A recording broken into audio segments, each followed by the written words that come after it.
Students, how are you? Welcome to your botany lecture. बेटा ਆਪਾਂ start किया ਸੀਗਾ एलगे ਦੇ ਵਿੱਚ ਆਪਾਂ ਵੋਲਵਕ ਖਤਮ ਕਰ ਲਿਆ।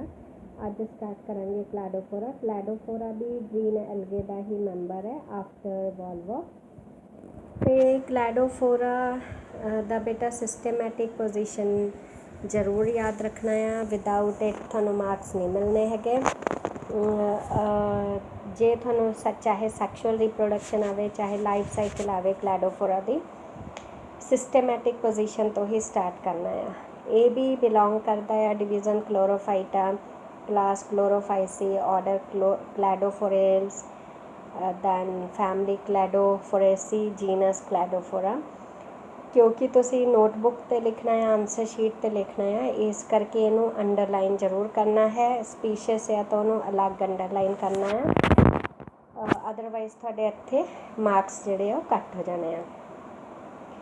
ਜੇ ਹੁਣ ਅਸੀਂ ਇਹਦੇ ਅਕਰੈਂਸ ਦੀ ਗੱਲ ਕਰੀਏ ਤਾਂ ਇਹ ਵੀ ਇੰਪੋਰਟੈਂਟ ਆ ਬੇਟੇ।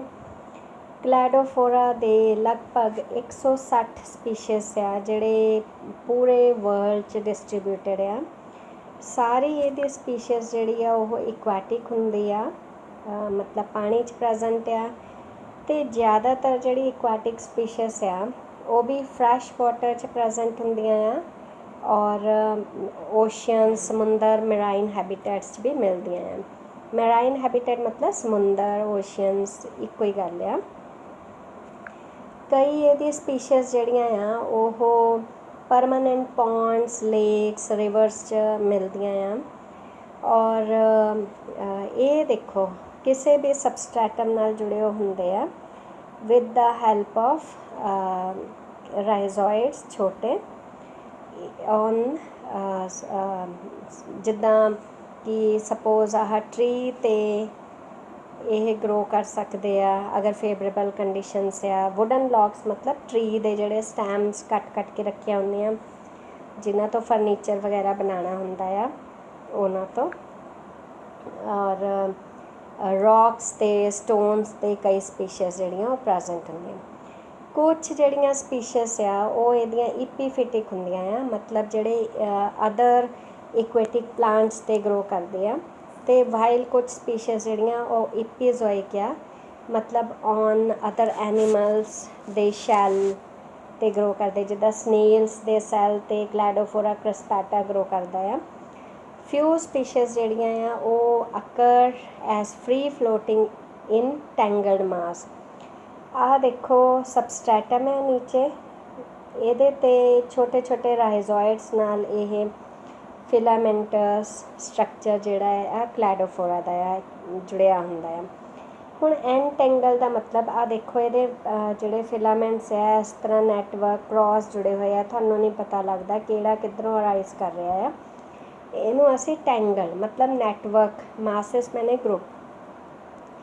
ਜੇ ਓਵਰਵਿਊ ਇਹਦਾ ਤਾਂ ਇੱਦਾਂ ਤੁਹਾਨੂੰ ਸਰਕੂਲਰ ਬਾਲ ਲਾਈਕ ਸਟਰਕਚਰ ਦਿਖਦੀ ਆ, ਜਿਹਦਾ ਸਰਫੇਸ ਰਫ ਹੁੰਦਾ ਆ, ਕੰਡੇ ਜੇ ਚੁੱਭਦੇ ਆ। ਦੇਖੋ ਇਹ ਟਰਾਂਸਫਰਸ ਇਹਦਾ ਡਾਇਗਰਾਮ ਆਹ ਵਾਲਾ ਆ, ਥਰਡ ਵਨ। ਤਾਂ ਤੁਸੀਂ ਦੋ ਤਾਂ ਬਣਾਉਣੇ ਹੀ ਬਣਾਉਣੇ ਆ, ਤੀਸਰਾ ਤੁਹਾਡੀ ਚੋਇਸ ਹੈ ਕਿ ਤੁਸੀਂ ਬਣਾਉਣਾ ਚਾਹੁੰਦੇ ਕਿ ਨਹੀਂ। ਜੇ ਹੁਣ ਕਾਮਨ ਇੰਡੀਅਨ ਸਪੀਸ਼ੀਸ ਦੀ ਗੱਲ ਕਰੀਏ ਤਾਂ ਬੇਟਾ ਇਹੀ ਇਹ 'ਚ ਇੰਪੋਰਟੈਂਟ ਆ। ਕਲੈਡੋਫੋਰਾ ਬੈਂਗਾਲੈਂਸਿਸ, ਗਲੋਮੀਰੇਟਾ ਅਲੱਗ ਅੰਡਰਲਾਈਨ ਜ਼ਰੂਰ ਕਰਨਾ ਆ। ਕ੍ਰਿਸਪੈਟਾ, ਦੈਨ ਫਰੈਕਟਾ। ਫਿਰ ਅਸੀਂ ਇਹਦੇ ਸਟਰਕਚਰ ਦੀ ਗੱਲ ਕਰਦੇ ਹਾਂ, ਵੈਜੀਟੇਟਿਵ ਸਟਰਕਚਰ। ਤਾਂ ਆਹ ਦੇਖੋ ਇਸ ਡਾਇਗਰਾਮ ਤੋਂ ਤੁਹਾਨੂੰ ਇਸ ਡਾਇਗਰਾਮ ਤੋਂ ਕਲੀਅਰ ਕੱਟ ਦਿਖੂਗਾ ਕਿ ਇਹ ਫਿਲਾਮੈਂਟ ਜੋ ਤੁਹਾਨੂੰ ਦਿਖ ਰਿਹਾ ਹੈ ਉਹ ਤੁਸੀਂ ਲਿਖਣਾ ਆ। ਮਲਟੀ ਸੈਲੂਲਰ ਦਿਖ ਰਿਹਾ ਆ, ਫਿਲਾਮੈਂਟਸ ਦਿਖ ਰਿਹਾ ਆ, ਯੂਨੀਸੀਰੀਏਟ ਮਤਲਬ ਇੱਕੋ ਹੀ ਰੋਜ਼ ਇਹਦੇ ਜਿਹੜੇ ਫਿਲਾਮੈਂਟਸ ਆ ਉਹ ਪ੍ਰੈਜ਼ੈਂਟ ਹੁੰਦੇ ਆ। ਪ੍ਰੋਫਿਊਸਲੀ ਬ੍ਰਾਂਚਡ, ਹੁਣ ਇਹ 'ਚ ਬ੍ਰਾਂਚਿੰਗ ਹੁੰਦੀ ਆ ਬਟ ਉਹ ਬ੍ਰਾਂਚਿੰਗ ਤੁਹਾਨੂੰ ਇੱਥੇ ਨਹੀਂ ਕਲੀਅਰ ਦਿਖਦੀ ਹੈਗੀ ਕਿ ਕਿਵੇਂ ਦੀ ਬ੍ਰਾਂਚਿੰਗ ਆ। ਦੇਖੋ ਇਹਦੇ ਵਿੱਚ ਕੁਛ ਨਹੀਂ ਤੁਹਾਨੂੰ ਅੰਦਾਜ਼ਾ ਲੱਗਣਾ ਕਿ ਬ੍ਰਾਂਚਿਸ ਹੈ ਕਿ ਨਹੀਂ ਹੈ। ਅਤੇ ਇਹਨੂੰ ਆਪਾਂ ਪ੍ਰੋਫਿਊਸਲੀ, ਜਿਹੜੀ ਉੱਭਰ ਕੇ ਨਹੀਂ ਦਿਖਦੀ ਉਸ ਤਰ੍ਹਾਂ ਦੀ ਇਹ 'ਚ ਬ੍ਰਾਂਚਿੰਗ ਹੁੰਦੀ ਹੈ। ਫਿਰ ਇਹ ਮੈਕਰੋਸਕੋਪਿਕ ਆ। ਮੈਕਰੋਸਕੋਪਿਕ ਦਾ ਮਤਲਬ ਕਿ ਜਿਹੜਾ ਅਸੀਂ ਵਿਦਾਊਟ ਮਾਈਕਰੋਸਕੋਪ ਵੀ ਆਪਾਂ ਦੇਖ ਸਕਦੇ ਹਾਂ ਬੇਟਾ। ਇਹਨੂੰ ਔਰ ਇਹਦੀ ਜਿਹੜੀ ਉਹ ਹੈਗੀ ਆ ਮੇਜਰਮੈਂਟ ਜੇ ਅਸੀਂ ਇਹਦਾ ਦੇਖੀਏ ਤਾਂ ਫਿਊ ਸੈਂਟੀਮੀਟਰਸ ਤੋਂ ਇਹ ਸੈਵਰਲ ਇੰਚਸ ਇਨ ਲੈਂਥ ਕੁਝ ਸੈਂਟੀਮੀਟਰ ਤੋਂ ਕੁਝ ਇੰਚਸ ਤੱਕ ਇਹਦੀ ਲੈਂਥ ਹੁੰਦੀ ਆ। ਦੇਖੋ ਤੁਸੀਂ ਅੰਦਾਜ਼ਾ ਲਾ ਸਕਦੇ ਆ। ਔਰ ਇਹ ਜਦੋਂ ਤੁਸੀਂ ਇਹਦਾ ਸਰਫੇਸ ਟੱਚ ਕਰਨਾ ਆ ਤਾਂ ਤੁਹਾਨੂੰ ਰਫ ਚੁਭੂਗਾ ਸਰਫੇਸ, ਤਾਂ ਉਹਨੂੰ ਅਸੀਂ ਕਹਿੰਦੇ ਆ ਰਫ ਸਟਿੰਗੀ ਸਰਫੇਸ। ਕਈ ਸਪੀਸ਼ੀਜ਼ ਜਿਹੜੇ ਉਹ ਸਬਸਟ੍ਰੈਟਮ 'ਤੇ ਦੇਖੋ ਆ ਜੁੜੇ ਹੁੰਦੇ ਆ under the water in the form of brush like tufts. Tufts ਮੈਨੇ ਹੁੰਦਾ ਗਰੁੱਪ ਜਾਂ ਗੁੱਛੇ, ਫਿਲਾਮੈਂਟਸ ਜਿਹੜੇ ਆ ਗੁੱਛਿਆਂ 'ਚ ਪ੍ਰੈਜ਼ੈਂਟ ਹੁੰਦੇ ਆ। ਕੁਝ ਸਪੀਸ਼ੀਜ਼ ਜਿਹੜੀਆਂ ਸਟੈਗਨੈਂਟ ਵਾਟਰ 'ਚ ਵੀ ਗਰੋ ਕਰਦੀਆਂ। ਸਟੈਗਨੈਂਟ ਵਾਟਰ ਦਾ ਮਤਲਬ ਹੁੰਦਾ ਖੜਾ ਪਾਣੀ। ਔਰ ਇਹ ਜਿਹੜੇ ਆ do not get attach to the substratum. ਉਹ ਸਪੀਸ਼ੀਜ਼ ਜਿਹੜੀਆਂ ਆ ਫਰੀਲੀ ਇੱਦਾਂ ਸਰਫੇਸ 'ਤੇ ਫਲੋਟ ਕਰਦੀਆਂ ਹੁੰਦੀਆਂ, ਥੱਲਿਓਂ ਨਹੀਂ ਉਹ ਕਿਸੇ ਵੀ ਸਬਸਟ੍ਰੈਟਮ 'ਤੇ ਜੁੜੀਆਂ ਹੁੰਦੀਆਂ ਹੈਗੀਆਂ। ਕੁਝ ਇੱਦਾਂ ਦੇ ਸਪੀਸ਼ੀਜ਼ ਨੂੰ ਕਹਿੰਦੇ ਆ ਇਹ ਗਿਗੈਰੋਫਿਲਾ ਸਪੀਸ਼ੀਜ਼। ਹੁਣ ਬੇਟਾ ਇਹ ਇੰਪੋਰਟੈਂਟ ਹੈ, ਤੁਹਾਨੂੰ 1 ਮਾਰਕ 'ਚ ਵੀ ਪੁੱਛ ਸਕਦੇ ਆ, ਤੁਹਾਨੂੰ ਮਲਟੀਪਲ ਵੀ ਆ ਸਕਦੀ ਹੈ ਕਿ ਕਿਹੜੇ ਐਲਗਾ ਦੇ ਵਿੱਚ ਇਹ ਗਿਗੈਰੋਪਿਲਸ ਕੰਡੀਸ਼ਨ ਆ, ਤਾਂ ਕਲੈਡੋਫੋਰਾ ਲਿਖਣਾ ਆ। ਇਹ ਗਿਗੈਰੋਪਿਲਸ ਕੀ ਹੁੰਦਾ ਆ ਤਾਂ ਤੁਸੀਂ ਲਿਖਣਾ ਆ ਕਿ ਕੁਝ ਕਲੈਡੋਫੋਰਾ ਦੀ ਸਪੀਸ਼ੀਜ਼ ਜਿਹੜੀਆਂ ਆ ਦੇ are floating and are not attached to any substratum in river ਹੋ ਗਿਆ ਜਾਂ ਪੌਂਡਸ ਹੋ ਗਿਆ, ਤਾਂ ਉਹਨੂੰ ਅਸੀਂ ਕਹਿੰਦੇ ਆ ਇਹ ਗਿਗੈਰੋਪਿਲਸ ਸਪੀਸ਼ੀਜ਼। ਫਿਰ ਕਈ ਸਪੀਸ਼ੀਜ਼ ਜਿਹੜੀਆਂ ਆ ਉਹਦੇ ਵਿੱਚ different branches of different individuals interlock. ਹੁਣ ਮੰਨ ਲਓ ਆਪਾਂ ਕਿਹਾ ਆ ਕਿ ਆਹ ਜਿੱਦਾਂ ਇੱਕ ਕਲੈਡੋਫੋਰਾ ਆ, ਇੱਥੇ ਸੈਕਿੰਡ ਕਲੈਡੋਫੋਰਾ ਆ, ਤਾਂ ਕਈ ਵਾਰ ਇਹ ਇੰਨਾ ਕੁ ਗੁੱਛਾ ਇਹਨਾਂ ਦਾ ਜਾਂ ਇੰਨੇ ਕੁ ਸੰਘਣੇ ਗੁੱਛੇ 'ਚ ਇਹ ਡਿਵੈਲਪ ਹੁੰਦੀਆਂ ਆ ਕਿ ਇਹਦੀ ਬ੍ਰਾਂਚਸ ਆਪਸ 'ਚ ਇੰਟਰਮਿਕਸ ਹੋ ਜਾਂਦੀਆਂ ਜਾਂ ਇਨਟੈਂਗਲਡ ਹੋ ਜਾਂਦੀਆਂ। ਕਈ ਵਾਰ ਇੱਦਾਂ ਵੀ ਹੁੰਦੀਆਂ। ਆਪਣੀਆਂ ਤਾਂ ਇਹਨਾਂ ਦੀਆਂ ਇਸ ਤਰ੍ਹਾਂ ਦੀਆਂ ਹੁੰਦੀਆਂ ਹੀ ਆ ਇਨਟੈਂਗਲਡ, ਪਰ ਸਮ ਟਾਈਮ ਅਦਰ ਇੰਡੀਵਿਜੂਅਲਸ ਦੀਆਂ ਵੀ ਆ ਕੇ ਇੱਥੇ ਇਹਨਾਂ ਨਾਲ ਨੈਟਵਰਕ ਫਾਰਮ ਕਰ ਲੈਂਦੀਆਂ ਆ। ਤਾਂ ਇਹ ਬੇਟਾ ਸੀਗਾ ਤੁਹਾਡਾ ਸਟਰਕਚਰ। ਫਿਰ ਹੁਣ ਅਸੀਂ ਨੈਕਸਟ ਪੜ੍ਹਦੇ ਹਾਂ ਇਹਦਾ ਸੈਲੂਲਰ ਜਾਂ ਫਿਲਾਮੈਂਟਸ ਸਟਰਕਚਰ ਕਿਵੇਂ ਦਾ ਆ। ਤਾਂ ਆਹ ਦੇਖੋ ਹੁਣ ਤੁਸੀਂ ਇੱਥੇ ਫਿਲਾਮੈਂਟਸ ਸਟਰਕਚਰ ਆ, ਇਹ ਆ ਇੱਕ ਸੈੱਲ ਆ ਫਿਲਾਮੈਂਟ ਦਾ, ਆਹ ਸੈਕਿੰਡ ਸੈੱਲ ਆ।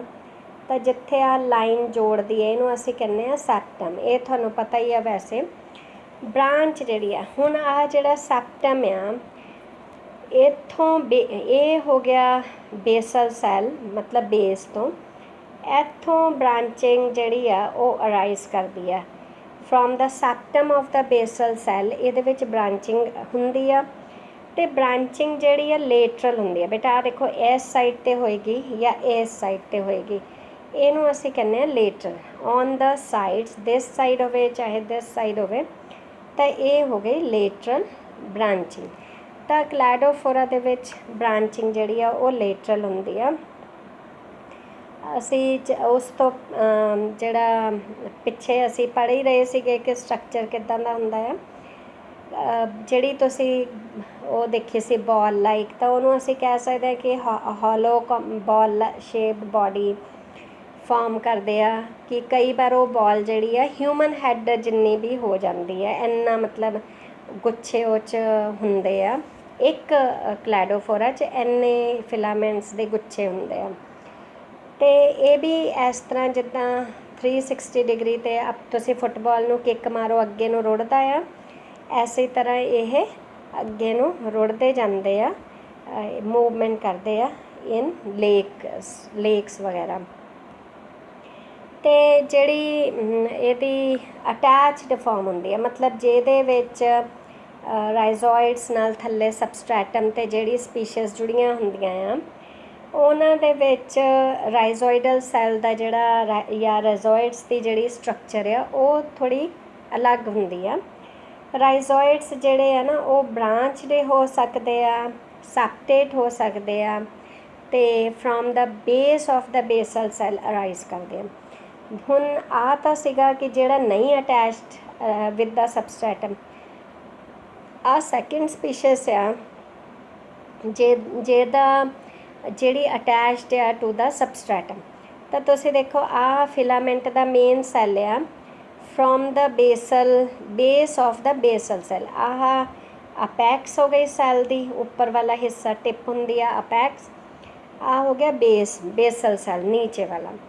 ਤਾਂ ਬੇਸਲ ਸੈੱਲ ਤੋਂ ਬ੍ਰਾਂਚਡ ਦੇਖੋ ਰਾਈਜ਼ੋਇਡਸ ਨਿਕਲ ਰਹੇ ਆ, ਤੇ ਇਹ ਰਾਈਜ਼ੋਇਡਸ ਜਿਹੜੇ ਆ ਉਹਨੂੰ ਕਲੈਡੋਫੋਰਾ ਨੂੰ ਹੈਲਪ ਕਰਦੇ ਆ ਗਰੋ ਕਰਨ 'ਚ। ਜਿੱਦਾਂ ਅਸੀਂ ਗੱਲ ਕੀਤੀ ਕਿ ਇਕੁਐਟਿਕ ਪਲਾਂਟਸ 'ਤੇ ਗਰੋ ਕਰਦੇ ਆ। ਹੁਣ ਜੇ ਇਹਨਾਂ 'ਚ ਇਹ ਰਾਈਜ਼ੋਇਡਸ ਨਾ ਹੋਣਗੇ ਤਾਂ ਕਿੱਦਾਂ ਗਰੋ ਕਰਨਗੇ? ਜਾਂ ਫਿਰ ਸਬਸਟ੍ਰੈਟਮ 'ਤੇ ਰੌਕ 'ਤੇ ਹੁਣ ਜੇ ਕੋਈ ਚੀਜ਼ ਇਹਦੇ ਵਿੱਚ ਫੜਨ ਵਾਲੀ ਨਾ ਹੋਈ, ਚਿਪਕਣ ਵਾਲੀ ਨਾ ਹੋਈ, ਤਾਂ ਕਿਵੇਂ ਇਹ ਰੌਕਸ 'ਤੇ ਗਰੋ ਕਰਨਗੇ? ਤਾਂ ਉੱਥੇ ਰਾਈਜ਼ੋਇਡਸ ਜਿਹੜੇ ਆ ਹੈਲਪ ਕਰਦੇ ਆ ਇਨ ਐਂਕੋਰੇਜ। ਤੇ ਹੁਣ ਇਹ ਜਿਹੜੇ ਰਾਈਜ਼ੋਇਡਸ ਆ ਇਹਨੂੰ ਅਸੀਂ ਸਟੋਲਨ ਵੀ ਕਹਿ ਦਈਦਾ ਆ। ਤੇ ਇਹ ਜਾਂ ਤਾਂ ਪੇਰੈਂਟ ਪਲਾਂਟ ਨਾਲ ਇੱਦਾਂ ਹੀ ਜੁੜੇ ਹੁੰਦੇ ਆ, ਚਾਹੇ ਇਹ ਅਲੱਗ ਹੋ ਕੇ ਪਏ ਰਹਿੰਦੇ ਆ ਸਬਸਟ੍ਰੈਟਮ 'ਤੇ। ਤੇ ਜਦੋਂ ਇਹਨਾਂ ਦਾ ਗਰੋਇੰਗ ਸੀਜ਼ਨ ਜਾਂ ਫੇਵਰੇਬਲ ਕੰਡੀਸ਼ਨਸ ਆਉਂਦੀਆਂ ਆ, ਇਹ ਫਿਰ ਤੋਂ ਰੀਜਨਰੇਟ ਹੋ ਜਾਂਦੇ ਆ ਇਨਟੂ ਨਿਊ ਥੈਲਸ। ਤਾਂ ਅਸੀਂ ਕਹਿ ਸਕਦੇ ਹਾਂ ਕਿ ਇਹ ਰਾਈਜ਼ੋਇਡਲ ਜਿਹੜੇ ਸਟੋਲਨਸ ਆ ਜਾਂ ਸੈਲਸ ਆ, ਦੇ ਆਲਸੋ ਹੈਲਪਸ ਇਨ ਵੈਜੀਟੇਟਿਵ ਰੀਪਰੋਡਕਸ਼ਨ, ਪ੍ਰੋਪਾਗੇਸ਼ਨ, ਇੱਕੋ ਹੀ ਗੱਲ ਆ। ਫਿਰ ਬੇਟਾ ਜੇ ਅਸੀਂ ਗੱਲ ਕਰੀਏ ਕਿ ਕਈ ਵਾਰ ਕੀ ਹੁੰਦਾ, ਕੁਛ ਐਲਗੇ ਦੇ ਵਿੱਚ ਜਾਂ ਕੁਛ ਸਪੀਸ਼ੀਜ਼ ਕਲੈਡੋਫੋਰਾ ਦੇ ਸਪੀਸ਼ੀਜ਼ ਦੇ ਵਿੱਚ ਸਪਲੀਮੈਂਟਰੀ ਰਾਈਜ਼ੋਇਡਸ ਅਰਾਈਜ਼ ਕਰ ਜਾਂਦੇ ਆ ਇਸੇ ਬੇਸਲ ਸੈੱਲ ਤੋਂ। ਸਪਲੀਮੈਂਟਰੀ ਮਤਲਬ ਹੈਲਪਿੰਗ। ਜਿੱਦਾਂ ਹੁਣ ਤੁਹਾਡਾ ਕੰਮ ਪੂਰਾ ਨਹੀਂ ਹੋਇਆ, ਤੁਸੀਂ ਆਪਣੇ ਫਰੈਂਡ ਦੀ ਹੈਲਪ ਲੈ ਲਓ। ਤਾਂ ਇਸ ਤਰ੍ਹਾਂ ਉਹ ਥਿਕ ਵਾਲਡ ਹੁੰਦੇ ਆ, ਨੈਰੋ ਹੁੰਦੇ ਆ, ਮਲਟੀ ਸੈਲੂਲਰ ਹੁੰਦੇ ਆ, ਅਤੇ ਹੈਲਪ ਕਰਦੇ ਆ ਐਂਕੋਰੇਜ ਆਫ ਲਾਰਜਰ ਪਲਾਂਟਸ। ਮਤਲਬ ਐਂਕੋਰੇਜ ਮਤਲਬ ਇੱਦਾਂ ਫੜ ਕੇ ਰੱਖਣਾ ਤਾਂ ਕਿ ਆਪ ਉਹ ਈਜ਼ੀਲੀ ਗਰੋ ਕਰ ਸਕਣ, ਕਲੈਡੋਫੋਰਾ ਈਜ਼ੀਲੀ ਗਰੋ ਕਰ ਸਕੇ। ਫਿਰ ਆ ਦੇਖੋ, ਹੁਣ ਜੇ ਅਸੀਂ ਇੱਕ ਸੈੱਲ ਦੀ ਗੱਲ ਕਰੀਏ, ਆ ਫਿਲਾਮੈਂਟ ਆ ਜੇ ਇੱਕ ਸੈੱਲ ਦੀ ਗੱਲ ਕਰੀਏ, ਜਦੋਂ ਇਹਨੂੰ ਅਸੀਂ ਮਾਈਕਰੋਸਕੋਪ 'ਚ ਦੇਖਣਾ, ਤਾਂ ਬੇਟਾ ਇਹ ਆਪਾਂ ਪਹਿਲੇ ਦਿਨ ਡਾਇਗਰਾਮ ਪੜ੍ਹਿਆ ਸੀ ਕਿ ਸੈੱਲ ਵਾਲ ਹੁੰਦੀ ਆ, ਇਹਦੇ ਅੰਦਰ ਪਾਇਰੀਨੋਇਡਸ ਹੁੰਦੇ ਆ, ਨਿਊਕਲੀਅਸ ਹੁੰਦਾ ਆ, ਸਾਈਟੋਪਲਾਜ਼ਮ ਭਰਿਆ ਹੁੰਦਾ ਆ, ਕਲੋਰੋਪਲਾਸਟ ਹੁੰਦਾ ਆ। ਕਲੋਰੋਪਲਾਸਟ ਰੈਟੀਕੂਲੇਟ ਹੋ ਸਕਦਾ, ਰਿਬਨ ਸ਼ੇਪਡ ਹੋ ਸਕਦਾ ਆ, ਪਲੇਟ ਲਾਈਕ ਹੋ ਸਕਦਾ ਆ। ਸੋ ਇਹ ਤੁਸੀਂ ਸੈੱਲ ਦਾ ਇੱਕ ਸੈੱਲ ਦਾ ਜਿਹੜਾ ਡਾਇਗਰਾਮ ਹੈ ਇਹਦਾ ਉਹ ਜ਼ਰੂਰ ਬਣਾਉਣਾ ਹੈ।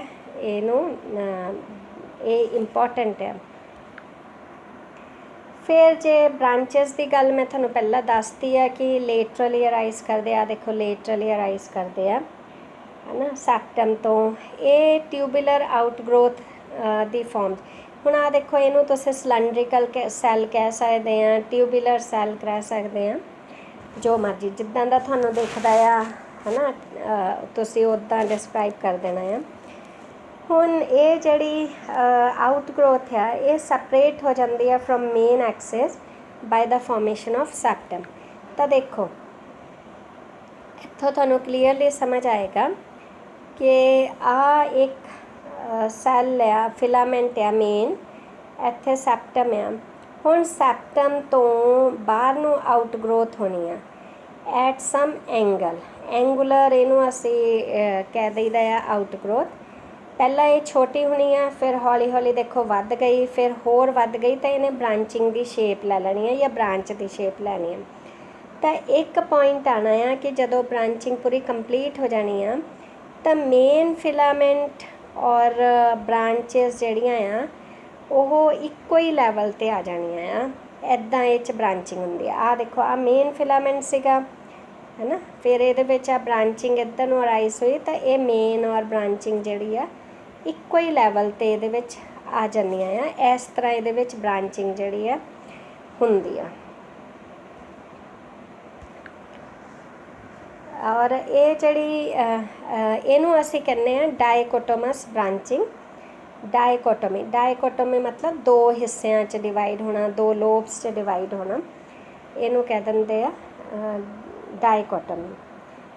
ਤੇ ਫਿਰ ਆ ਜਿਹੜੀ ਇਵੈਕਸ਼ਨ ਇੰਪੋਰਟੈਂਟ ਆ। ਇਵੈਕਸ਼ਨ ਜਿਹੜੀ ਆ ਇਹ ਮੈਂ ਤੁਹਾਨੂੰ ਦੱਸਿਆ ਹੀ ਆ ਕਿ ਜਿਹੜੀ ਬ੍ਰਾਂਚ ਹੈ ਇਸ ਤਰ੍ਹਾਂ ਐਂਗੂਲਰ ਅੱਗੇ ਨੂੰ ਗਰੋ ਕਰਦੀ ਆ, ਪੂਰੀ ਵੱਧ ਜਾਂਦੀ ਆ ਅਤੇ ਇੱਕ ਲੈਵਲ 'ਤੇ ਬ੍ਰਾਂਚਿੰਗ ਆ ਜਾਂਦੀ ਆ, ਦੈਟ ਇਜ਼ ਇਵੈਕਸ਼ਨ।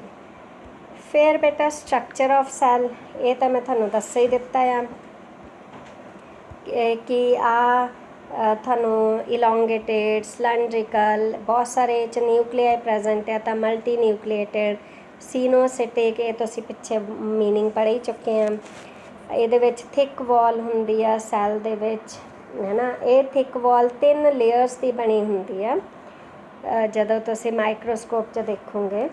ਜਿਹੜੀ ਆਊਟਰ ਲੇਅਰ ਆ ਉਹ ਕਾਈਟਿਨ ਦੀ ਬਣੀ ਹੁੰਦੀ ਆ। ਇਹਦੇ ਵਿੱਚ ਛੋਟੇ ਛੋਟੇ ਇੱਦਾਂ ਫੁੱਲੇ ਹੋਏ ਨੋਡਿਊਲਸ ਵਰਗੇ ਜਾਂ ਫੋੜੇ ਜਿਹੇ ਪ੍ਰੈਜੈਂਟ ਹੁੰਦੇ ਆ, ਜਿਹਦੇ ਵਿੱਚ ਮਿਊਸਿਲੇਜ ਭਰਿਆ ਹੁੰਦਾ ਆ, ਜਿਹਦੇ ਕਾਰਨ ਇਹਦਾ ਸਰਫੇਸ ਜਿਹੜਾ ਆ ਰਫ ਸਰਫੇਸ ਹੁੰਦਾ ਆ, ਤਾਂ ਕਿ ਇਹ ਇੱਥੇ ਅਦਰ ਪਲਾਂਟਸ ਵੀ ਈਜ਼ੀਲੀ ਆ ਕੇ ਚਿਪਕ ਜਾਂਦੇ ਆ ਜਾਂ ਗਰੋ ਕਰ ਜਾਂਦੇ ਆ। ਤਾਂ ਇੱਕ ਚੀਜ਼ ਯਾਦ ਰੱਖਣਾ ਕਿ ਕਲੈਡੋਫੋਰਾ ਖੁਦ ਵੀ ਐਜ਼ ਐਨ ਇਪੀਫਾਈਡ ਗਰੋ ਕਰਦਾ ਆ, ਅਤੇ ਬਹੁਤ ਸਾਰੇ ਹੋਰ ਪਲਾਂਟਸ ਵੀ ਕਲੈਡੋਫੋਰਾ 'ਤੇ ਆ ਕੇ ਗਰੋ ਕਰ ਜਾਂਦੇ ਆ, ਕਿਉਂਕਿ ਇਹਦੀ ਸੈੱਲ ਵਾਲ ਰਫ ਹੁੰਦੀ ਆ, ਤਾਂ ਈਜ਼ੀਲੀ ਅਦਰ ਪਲਾਂਟਸ ਉਹਨੂੰ ਫੜ ਲੈਂਦੇ ਆ ਅਤੇ ਗਰੋ ਕਰ ਜਾਂਦੇ ਆ। ਦੋਨੋਂ ਹੀ ਇਹਦੇ ਵਿੱਚ ਕੰਡੀਸ਼ਨਸ ਚੱਲਦੀਆਂ ਆ। ਫਿਰ ਜਿਹੜੀ ਇਹਦੀ ਮਿਡਲ ਲੇਅਰ ਆ, ਮਿਡਲ ਲੇਅਰ ਪੈਕਟਿਕ ਦੀ ਬਣੀ ਹੁੰਦੀ ਆ, ਇਨਰ ਲੇਅਰ ਜਿਹੜੀ ਆ ਉਹ ਸੈਲੂਲੋਸ ਦੀ ਬਣੀ ਹੁੰਦੀ ਆ। ਇਹ ਜ਼ਰੂਰ ਯਾਦ ਰੱਖਣਾ ਬੇਟਾ, ਤਿੰਨੋਂ ਲੇਅਰਸ, ਹੈ ਨਾ। ਹਰ ਸੈੱਲ ਦੇ ਵਿੱਚ ਕਲੋਰੋਪਲਾਸਟ ਆ, ਇੱਥੇ ਮੈਂ ਤੁਹਾਨੂੰ ਦੱਸਿਆ ਹੀ ਆ ਕਲੋਰੋਪਲਾਸਟ ਪ੍ਰੈਜੈਂਟ ਹੁੰਦਾ ਆ। ਕਲੋਰੋਪਲਾਸਟ 1 ਵੀ ਹੋ ਸਕਦਾ ਆ, 5 ਵੀ ਹੋ ਸਕਦੇ ਆ। ਕਲੋਰੋਪਲਾਸਟ ਦੇ ਅੰਦਰ ਕਲੋਰੋਫਿਲ ਪ੍ਰੈਜੈਂਟ ਹੋਏਗਾ, ਇਹ ਤਾਂ ਕਨਫਰਮ ਹੀ ਆ, ਹੈ ਨਾ। ਅਤੇ ਲਾਰਜ ਨੰਬਰ ਆਫ ਇਹਦੇ ਵਿੱਚ ਨਿਊਕਲੀਆਈ ਪ੍ਰੈਜੈਂਟ ਹੁੰਦੇ ਆ ਇੱਕ ਸੈੱਲ ਦੇ ਵਿੱਚ, ਔਰ ਜਿਹੜੇ ਨਿਊਕਲੀਅਸ ਆ ਕਲੋਰੋਪਲਾਸਟ ਦੇ ਅੰਦਰਲੇ ਸਾਈਡ ਪ੍ਰੈਜੈਂਟ ਹੁੰਦੇ ਆ। ਸੈਂਟਰ ਦੇ ਵਿੱਚ ਇੱਕ ਖਾਲੀ ਜਗ੍ਹਾ, ਆਹ ਦੇਖੋ ਜਿੱਥੇ ਖਾਲੀ ਜਗ੍ਹਾ ਵਾਈਟ ਜਿਹੜੀ ਦਿਖ ਰਹੀ ਆ, ਇਹ ਵੈਕਿਊਲ ਹੁੰਦਾ ਆ। ਵੈਕਿਊਲ ਪ੍ਰੈਜੈਂਟ ਹੁੰਦਾ ਆ ਸੈਂਟਰ ਦੇ ਵਿੱਚ, ਅਤੇ ਉਸ ਵੈਕਿਊਲ ਤੋਂ ਧਾਗੇ ਛੋਟੇ ਛੋਟੇ ਨਿਕਲਦੇ ਆ, ਜਿਨ੍ਹਾਂ ਨੂੰ ਅਸੀਂ ਸਾਈਟੋਪਲਾਜ਼ਮਿਕ ਸਟ੍ਰੈਂਡਸ ਕਹਿੰਦਾ ਆ। ਉਹਦੇ ਨਾਲ ਇਹ ਫਿਰ ਦੂਸਰੇ ਸੈੱਲਸ ਨਾਲ ਜੁੜਿਆ ਹੁੰਦਾ ਹੈ ਇੰਟਰਨਲੀ। ਜਿੱਦਾਂ ਇਹ ਤੋਂ ਉੱਪਰ ਆ ਸੈਕਿੰਡ ਸੈੱਲ ਹੋਣਾ, ਇਹਦੇ ਨਾਲ ਸਾਈਟੋਪਲਾਜ਼ਮਿਕ ਸਟ੍ਰੈਂਡਸ ਦੇ ਦੁਆਰਾ ਜੁੜਿਆ ਹੁੰਦਾ ਆ। ਇੱਥੇ ਆਪਾਂ ਇੰਨਾ ਹੀ ਪੜ੍ਹਦੇ ਹਾਂ। ਕੱਲ੍ਹ ਆਪਾਂ ਹੋਰ ਸਟਰਕਚਰ ਪਲੱਸ ਰੀਪਰੋਡਕਸ਼ਨ ਪੜ੍ਹਾਂਗੇ। ਕੀਪ ਰਿਵਾਈਜ਼ਿੰਗ, ਨਹੀਂ ਸਮਝ ਆਇਆ ਦੁਬਾਰਾ ਪੁੱਛ ਲਿਓ। ਗੁੱਡ ਬਾਏ ਬੇਟਾ।